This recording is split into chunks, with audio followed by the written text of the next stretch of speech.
Съвети за духовно развитие. Лекция номер 10. Хората имат погрешната представа, че духовното развитие се постига чрез продължителна медитация, молитви, четене на духовна литература. Но това съвсем не е достатъчно. Духовното развитие е резултат на упорит, неуморен, изнурителен труд.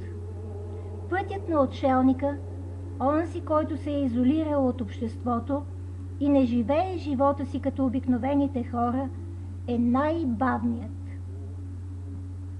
Освен ако отшелникът вече е постигнал значително духовно развитие и работи в невидимия свят, т.е. излиза от тялото си и върши необикновена работа в служба на хората.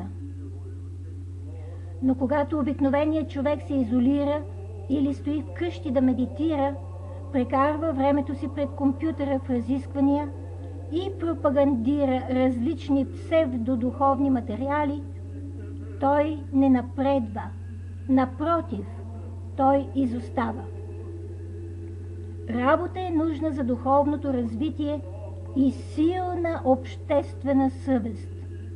Човек трябва да бъде в първата линия на борба за подобрение на обществения ред и живота на земята.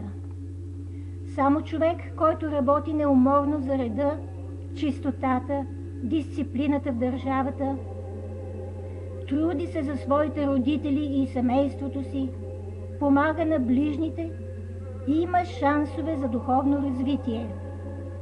Който е сложил ред в живота си, пробужда се, когато природата се пробужда, труди се през деня, храни се здравословно и вечер отдели малко време за общение с Бога.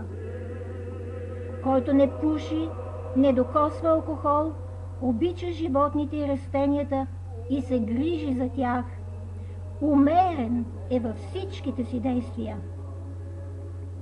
Духовното развитие се гради само върху здрава, неуморна земна работа и изпълнение на обществения дълг към обществото и държавата.